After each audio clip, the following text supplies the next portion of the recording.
Hey everyone, welcome to our John Wick 4 review. Today we are with the beautiful, the amazing stand-up comedian, Elise Golgowski. Hey Elise, thanks Yes. for joining us. Yeah, thank you So, for having me. yay. So we're gonna start by reviewing it out of 10. So what do you Okay. have? Oh boy. I think I might give it a 7. Oh, really? Okay. Yeah. I'll give it like a 9, but you can go ahead. What do you have to say? Why 7? Well, I guess maybe visually the movie was stunning. It was very beautiful. Every frame was a painting, which I appreciated. But the storyline kind of got redundant a bit. Like honestly, it was a lot longer than it needed to be. It was Okay. just kind of like, okay, cool, they're gonna fight now, and what's the stakes? Like, well, I know John Wick's gonna make it to the end. He Okay. has to. It's gonna be a movie if he doesn't, right? There's no payoff. So, like, I remember the scene where at the very end when he's running up the steps to get to the sunrise thing, and he gets to the top and then knocked all the way back down to the bottom and stuff. And then when they're like, oh, it's 6 o'clock, it appears Mr. Wick is not going to make it tonight.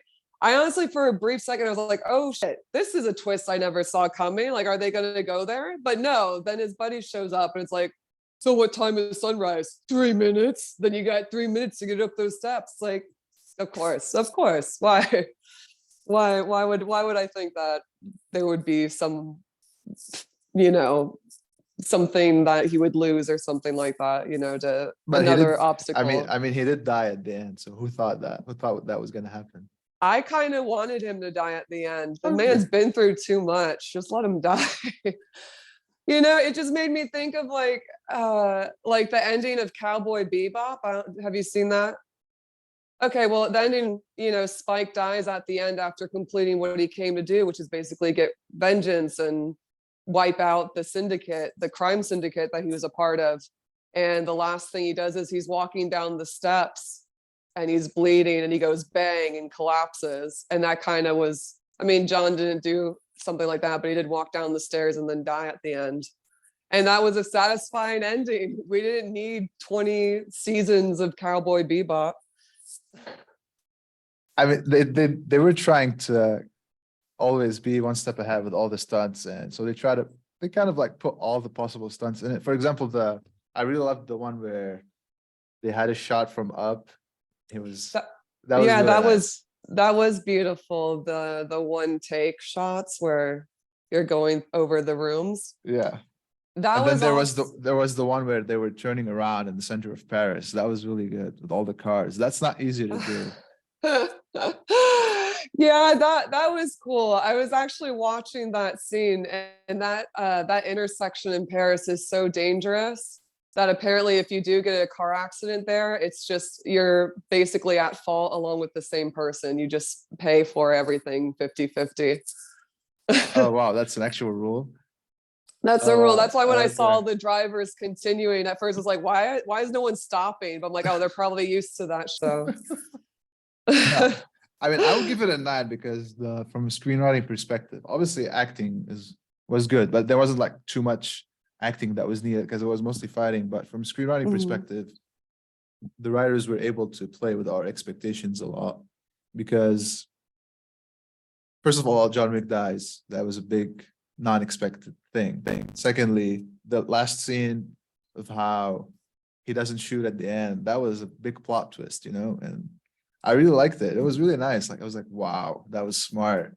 That was good. And then Okay. why? What did you think of it? I felt like I saw something like that coming. Oh, okay. Um, I honestly, I thought for a second that the blind guy was going to, I thought it was going to be a Hunger Games kind of ending. Did you see the ending of how Hunger Games ends? Which one? The first one or like the whole thing? Oh, the whole thing. How she I don't remember. What Okay. happened? So basically, Katniss is like, I wanna kill President Snow, and President Yeah. Cloyne is there going like, may your arrow be true. And instead, right at the last second, instead of shooting President Snow, she kills Cloyne. And so it's like, oh. So what I thought was going to happen was I thought the blind guy was kind of going to accept, like, okay, I'm probably going to die. So I'm not going to use my bullet to kill John. I'm just going to kill this guy instead. But then I thought, no, that's too, I feel like they wouldn't do that because they've set this thing up that them being best friends, and there's like a code between them. So I don't think that would happen. And so when he got shot and he was down on the ground, I honestly was like, I don't think he's shot, because you see the bullet holes on the guy and it's like, there's no way he purposefully missed. Like he was, you couldn't see so then when he was like, and then of course the guy stepped in, it was like, no, I will have the final shot. Then it was like, oh, here it comes. Okay, so you kind of expected it. I didn't expect it that way. I was like, I mean, really? it was clear that John Wick was purposely missing Kane, because he could have killed him from the first shot, obviously. Yeah, I feel like they both could have, and so they were just missing, and so that's why I felt like they wanted to save it to the end when they get closer, because now they're closer to the main villain. I will admit the thing that I really loved was when they're about to start the duel, and the Marquis goes up to Kane and he goes, "Remember, think of your daughter." He goes, "Fuck off." Shut up. Like we already heard it like 7 times already. Yeah. That was, I really like that. I also loved it in the beginning when he meets the guy in the black in the desert. I forgot the character's name. The whole time I was just waiting for John to shoot him when he's like, "It's too late. It never ends with me. I won't give you." It's like, all right, then kill him. So that was gratifying. I mean, the way also they played with our expectation was, if you look at it narratively, when Kane was firstly introduced, especially when they gave him all this first fight scene when he was putting stuff on the walls and all of that, they were kind of setting him up. Okay, from a writing perspective, it was clear the final battle is going to be between John Wick and Kane. It was clear. But then they played with the expectation by bringing in the black guy who wanted to kill John. And they played another time with the expectation by bringing the Marquis, and then the challenge is going to be with the Marquis. I was like, whoa, but I thought it's going to be Kane. How's Kane going to be involved? And then the Marquis nominates him. I was like, okay, that's how he played with it. But and it was clear that the black guy is going to come back at the end, because they gave him a lot of screen time at the beginning. So I'm like, oh, what's he going to do? Obviously, he's not going to be in the final battle because it's going to be Kane. So what he's going to do? He's going to save John when he needs him, because John saved his dog. Why did John save his dog? Because of what happened in the first movie, how his dog died. So all of these things were connected to each other. And I was like, that was smart. So it's not like one thing I hate the most is when they make decisions without us understanding why, just to fit the story. So this didn't happen here. Like, it was more, I think the only decision that was made to fit the story was the Japanese guy at the beginning, just helping John Wick unconditionally because he's just his friend. But I bought it. So, but everything else was well connected and it was good. And one more thing is, I hate it when characters suddenly disappear and they don't show up again. So I knew that the girl was gonna come back at some point. Oh, and I'm waiting for her. But then the movie ended. I was like, okay, that was bad. Where is she? You can't just let her disappear and not know what happens. And then suddenly, again, playing with the expectation, we see her in the post-credit scene. She's trying to kill Kane, who's happy, and we are happy for him. So we feel for him. The fact that he's blind adds to making his character likable. This is something, again, in screenwriting we do, that if you don't want to make a character hate, if you feel like someone is going to be not likable at all, then just add some characteristics to him that makes him likable. Like, I don't know, he has a disease, he has a disability, something that makes him an underdog, or her. So this is what happened with Kane. So I felt the writing was robust and strong. That's why I give it a 9. Go ahead. Okay. Yeah, I disagree on that. Why? Okay, go ahead. Oh, because Kane being blind and stuff, I get how, I guess that would make him likable. I don't know though if I would say that I particularly liked him. And I don't know if he had eyesight, would I still feel the same way about him?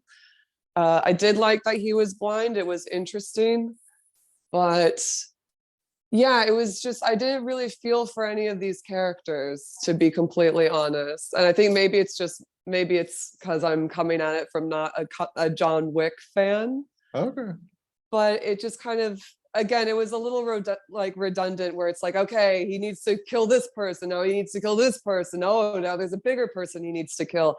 It got to a point where I was thinking, like, if I was the dude's wife, I'd be like, it's just a dog, like babe, move on, I died from cancer, right? Like, no one actually killed her, they just killed the dog. Yeah. Yeah, and so it's like, man, you spent 3 movies already. Like, give it a rest, bro. I'm fine.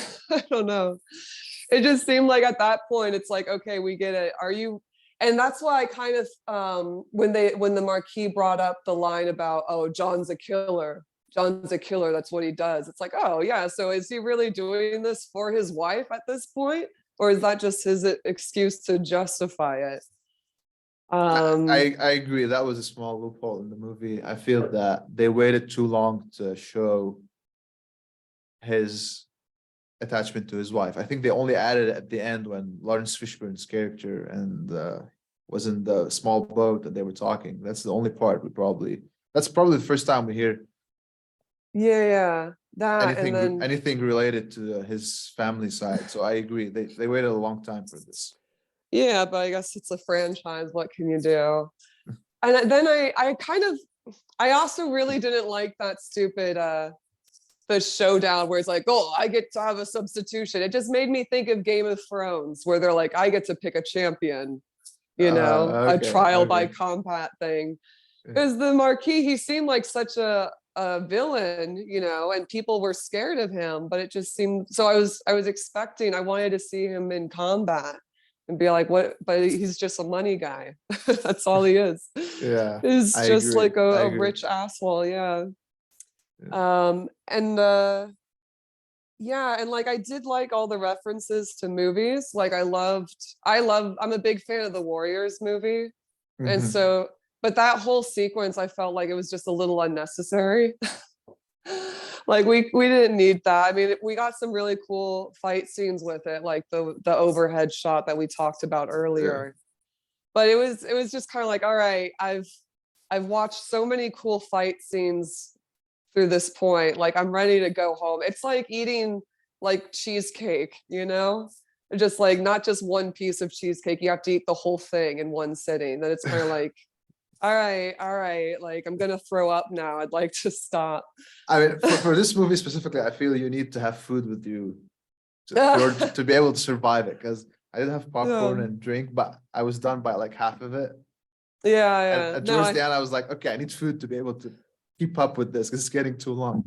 I know. I had mozzarella sticks and I ate it even before the preview started. So I did oh boy, I liked the Lion King shot in the beginning with the sun coming up. I just wanted I was hoping for the whole audience to just do that like, Senyana thing. And then also the fight scene where he's fighting the guy, the big guy with the inhaler. I forgot his name. Scott Adkins' character. Yeah. They're in the club and they're dancing. That made me think of the scene where in the movie The Batman, when they go to Penguin's hideout. Yeah.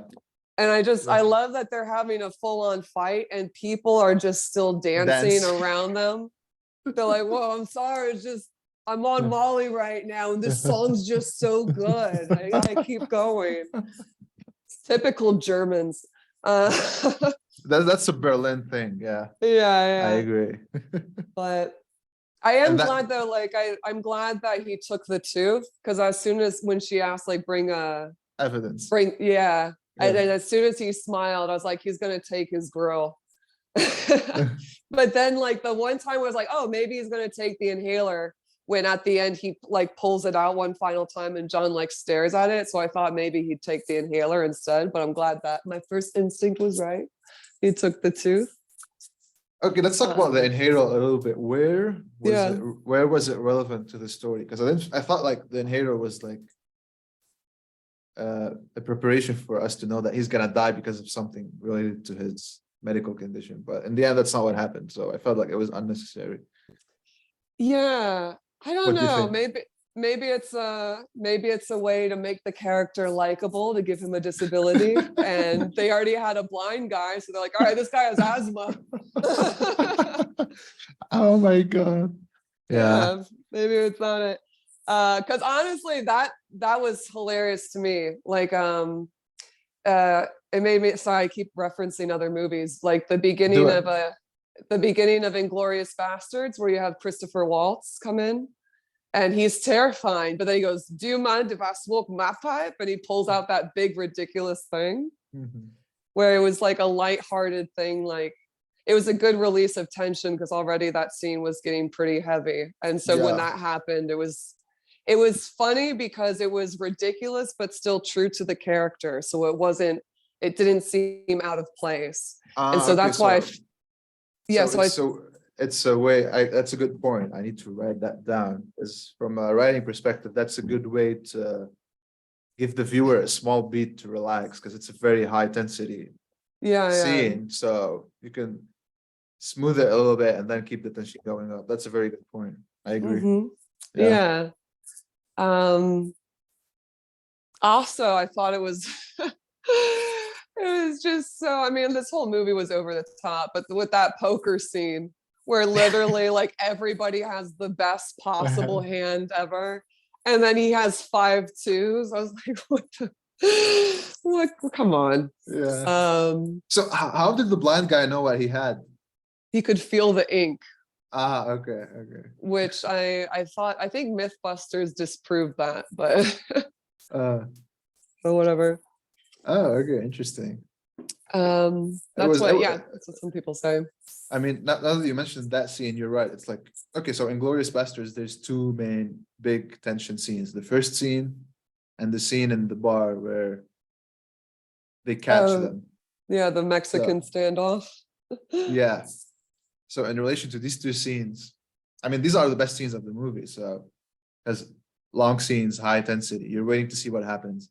hmm Again, from a filmmaking perspective, I think the reason this scene in John Wick didn't give the same effect was I feel it was a little misplaced because I don't know.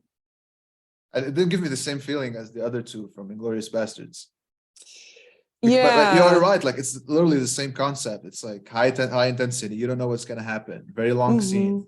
They put a small parts to release the tension a little bit. I So think maybe it seemed it I think leading up to it, you have Klaus. So I am Klaus. What his name was Klaus, right? The who? he was the German guy who got John Oh Wick yeah, into the yeah, yeah, thing. yeah, yeah, yeah, Is Klaus yeah, okay? Yeah, he yeah, goes, I am Klaus, and then he hits the guy again.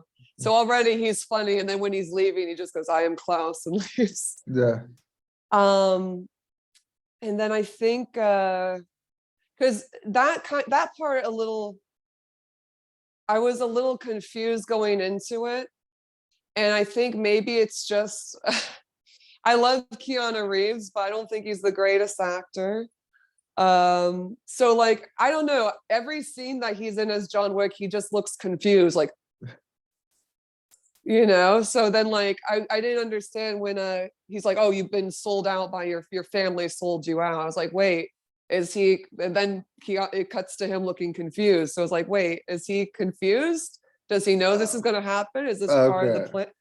Yeah. Yeah. So then I was like, wait, but there's no way that they would betray him because they need him to avenge him. So why would they sell him out? So then did they trick him? Mm, And this is all part, but so it was just, again, it was, I don't know, it was just weird. It was that moment. It seemed like they wanted to fake the audience out to make you think that, oh no, they sold out John Wick, but I didn't buy it.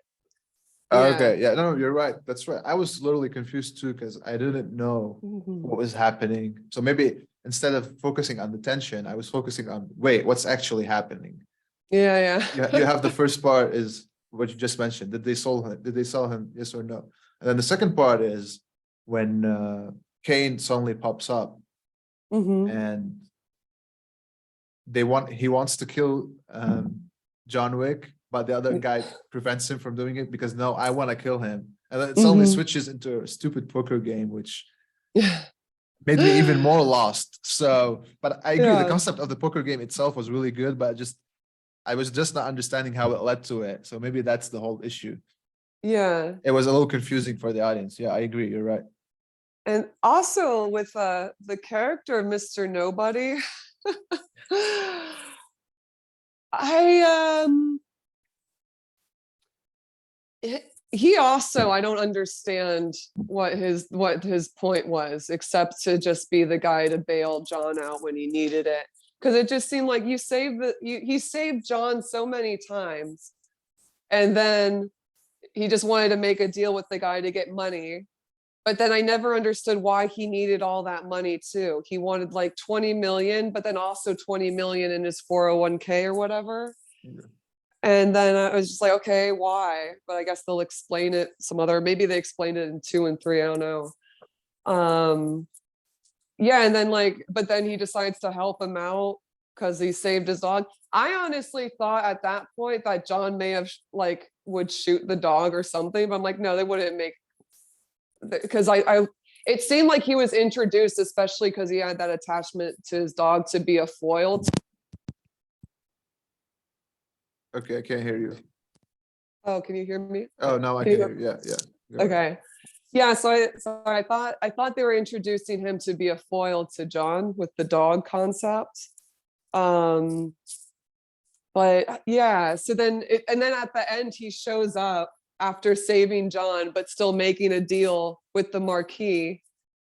And then they're at the duel and he's just there off to the side, and the Marquis is like, okay, cool. Well, I guess he's just there. Like, I don't know. The Marquis seems like he was pretty pissed, going into this, if he got the whole city of Paris to try to kill John. And now he's already upset with that guy basically hanging up on him. And he's like, no, now I want 35 million and everything. And it's like, oh yeah, that guy's here too, whatever. I mean, for the way I saw his character, Mr. Nobody, is that, okay, he just wants the money. So that's why he saved John at the beginning, because he wants the ransom to go up so that when it gets Yeah. high enough, then he can kill him. So the way I thought the storyline is going to be is that he's going to actually team up. So I thought it was going to be really cool if they did that they're going to team up until the ransom goes really high to the point where, okay, now I need to kill you. I can't just keep, I helped you a lot because I want the ransom to go up. Now I'm going to kill you, but that's not what happened. So, yeah, go ahead. Oh no, but like I don't know why he needed the money so bad. Like, what was so important that he needed it? I mean, but then money. At the same, but still, it's like, once you get past a certain thing, isn't it all the same at that point? Like, and then to just be like, you know what? I don't need the money that bad. It's fine. I like John. He's a good guy, I mean, he saved his dog, so this tells us how much he likes his dog. So. Yeah, I guess. But even then, it just seems like, okay, I don't know. It just seemed like there wasn't any stakes to it. Okay. It just seemed like, okay, it's John. There was never a point where an obstacle showed itself that I was concerned for John, that I thought, oh no, how is he gonna get out of this? Okay. Yeah. Like I remember there was because like, you always just assume the hero to make it out, right? But I remember, like, this is so stupid, but like I watched Moana, and the part where they're trying to get Maui's hook back, and you find out that like the hook stopped working, and then the crab guy like turns and the song key changes. I actually felt scared for those characters when I watched it. And so it's just funny that Moana made me feel scared for these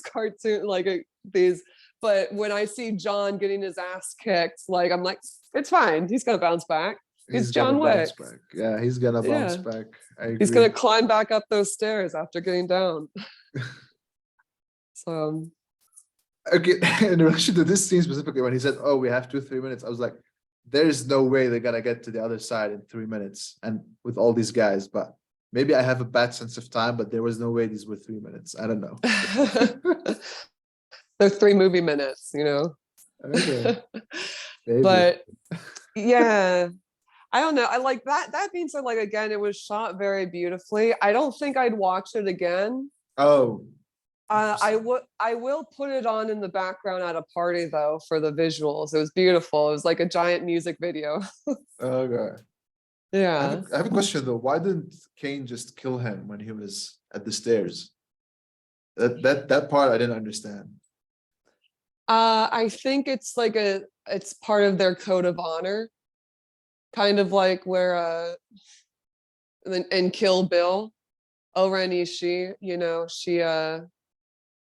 she still like agrees to wait for the bride and battle her Mm, instead of, even though she basically sent her henchmen off, there's still like that weird code. Or even in the beginning when she meets Vernita Green, I think that's the mhm, character's name. She doesn't kill her in front of her daughter because there's that kind of code between them. But then, Miss Green kind of goes back on it and tries to shoot her instead of setting up a date and time to battle. Um, but yeah, I think it's just that kind of thing.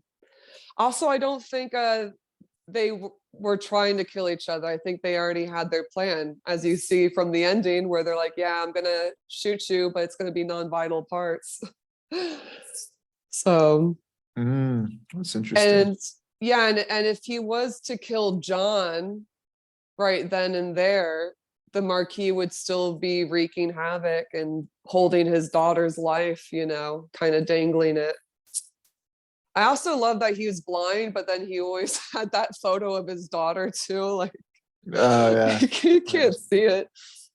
I also ever noticed that they never have an ugly daughter or an average looking daughter. They always have like the most beautiful women be their daughters. Like, I got something to live for. I mean, when it comes to acting, usually they focus a lot on looks, so Yeah, right. that's the issue. Uh-huh. But I mean, it shows to us how much he likes his daughter, because I feel like when he mentions that how he gave away his eyes, Mm, we kind of understand that he did that as an exchange for him being free, so that he can be with her. So, and he probably yeah. thought that, okay, if I'm blind, they will not ask for me to come back, as okay, he's blind, he's useless, and that's exactly what he said in the first scene where he mentioned like, I am no use to you. What do you need me for? But still, Yeah, they got back to him. yeah. So yeah, Uh-huh. yeah. You have anything else to add? I thought it was a little ridiculous that they used bow and arrows in the beginning. I get it. It's supposed to be like, I guess this is Cultural. based, yeah, well, cultural, but like based on comic books, I guess, right? So it's very stylized. Yeah. Um, but it just seemed, especially because the guy was blind and like even the main, like they're catching arrows out of the sky, you know? It's like just pull a gun out, Jesus. Because then I thought like, oh well, maybe arrows are like more um you can hear them less or something. They're quieter than a bullet. But the blind guy could hear the arrows whizzing through the air. So I was like, oh no, then what's the point? I guess because it looks cool, but I feel it's because they were trying to cover a lot of ground when it comes to the stunts, so they went over like every possible thing. I remember there was a part where he uses this, starts attacking with it. yeah, So yeah, yeah. they were like trying to go over every possible weapon. And No, for me personally, I prefer just like hands fighting. That's more most entertaining, you know. yeah, no, this movie definitely felt like it combined several genres and put them in. And like at the end, it covered the Western with the duel. So they're like, all right, what's next? What other action thing do we have? So yeah. I agree. But yeah, that being said though, again, it was visually stunning, but Yeah. a little long for me. And the story was kind of like, okay. I mean, it was for me, it was better than Avatar, to be honest. So, I never saw Avatar. That so one also I heard it's how long it is. So I was like, yeah, so Avatar is long and it's very visual, but I just didn't like it. I like John Wick, so yeah. yeah, yeah. I guess I'm kind of also another thing, like I always hate that trope of, oh, why is he doing this? Because of his wife, to avenge his wife. Like I remember at USC, there was an acting teacher who everyone kind of made fun of. I forgot the guy's name, but literally every guy that was doing a monologue, the note that he would give them is like, pretend your wife has cancer. It was just like, okay, that's what women are there for. You're there to justify the need to go and do this like action adventure movie. That's basically like all of Christopher Nolan's movies, where the main character has his wife who's dead. Yeah, basically. So he's like, oh, it's a dead wife. Yes, perfect motivation. Bye. Mm-hmm. All right, you want to add anything else? I wish they would stop making dogs bite nuts. You don't find this funny? Well, it's like if there's a dog in an action movie, it's like he's gonna bite someone's off. Of course, it's so. And they did it twice, and I'm like, if this dog pees, and then sure enough he pees, it's like, of course. Why wouldn't I want to know how they shot this peeing scene on his face. Like, that looked like, not gonna lie, it kind of looked like CGI to me. okay. I feel like they did a CGI dog leg with the pee and then just like running off immediately. I don't know. It just seemed weird. Yeah. Because the whole time too, like, isn't that like, don't they use mostly female dogs for those things? Is that, am I just making things up? I'm I probably have no making idea. things I up. don't know. I never thought of Okay. it. Yeah, because I know like messenger pigeons are all female. Okay. Yeah, because like the males get distracted, apparently. That's Okay. so I thought that like the female dogs were easier to train or something. So then when it lifted its leg, it's like, depending on who's better at being trainable, because I know they bring animal trainers to the set. So if women are better at following what they want, then they'll get female dogs. So, maybe, I don't know. yeah. Because animals are really hard to work with on set. They're unpredictable. So yeah, of course. So, but they give the best acting because it's all natural, you know. So yeah. Exactly, with their soulless eyes. Yeah. Anyway, that's it for me. Oh, that's it for me. I mean, that's it for me too, I guess. Okay. Yeah. Thank you so much for the people that stayed with us. And thank you, Elise, for joining our review. And we'll see you all in our next movie. Sounds good. Thank you.